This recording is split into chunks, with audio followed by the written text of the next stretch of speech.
বিতর্কিত এক দাবির মাধ্যমে আবারও শিরোনামে এসেছেন যুক্তরাজ্যের প্রাপ্তবয়স্ক কন্টেন্ট নির্মাতা বনি ব্লু। ২২ বছর বয়সী এই তরুণী সম্প্রতি সামাজিক মাধ্যমে এক ভিডিও শেয়ার করে দাবি করেছেন, মাত্র ১২ ঘণ্টায় ১,০৫৭ জন পুরুষের সঙ্গে শারীরিক সম্পর্কে লিপ্ত হয়ে তিনি একটি নতুন বিশ্ব রেকর্ড গড়েছেন।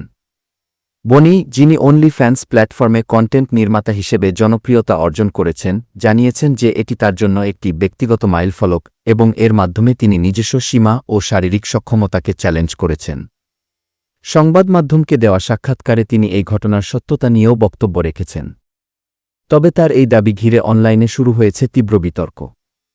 অনেকেই বিষয়টিকে অসাধারণ হিসেবে দেখলেও অধিকাংশ নেটিজেন বিষয়টিকে বিকৃতির চূড়ান্ত রূপ বলেই মনে করছেন।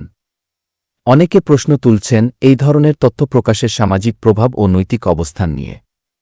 উল্লেখ্য, এর আগে ২০০৪ সালে লিসা স্পার্কস নামের একজন মার্কিন নারী একদিনে ৯১৯ জন পুরুষের সঙ্গে শারীরিক সম্পর্ক স্থাপন করে আলোচিত হয়েছিলেন। বনি ব্লুর সাম্প্রতিক দাবি যদি প্রমাণিত হয়, তবে তা সেই পুরনো রেকর্ডকে ছাপিয়ে যাবে।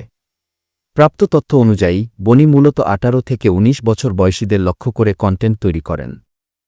তিনি নিজেই স্বীকার করেছেন, এসব কন্টেন্ট বাস্তব জীবনের প্রতিফলন নয় এবং এগুলো থেকে কেউ শিক্ষণীয় কিছু পাবেন না। প্রাপ্তবয়স্ক ইন্ডাস্ট্রিতে প্রবেশের আগে তিনি একটি কর্পোরেট প্রতিষ্ঠানে চাকরির ক্ষেত্রে যুক্ত ছিলেন। বর্তমানে তিনি বিবাহিত। বনির সামাজিক মাধ্যম অ্যাকাউন্টগুলোতে নিয়মিত দেখা যায় তার দৈনন্দিন জীবন, আয়রোজগার, রূপচর্চা ও পেশাদার জীবনের খুঁটিনাটি।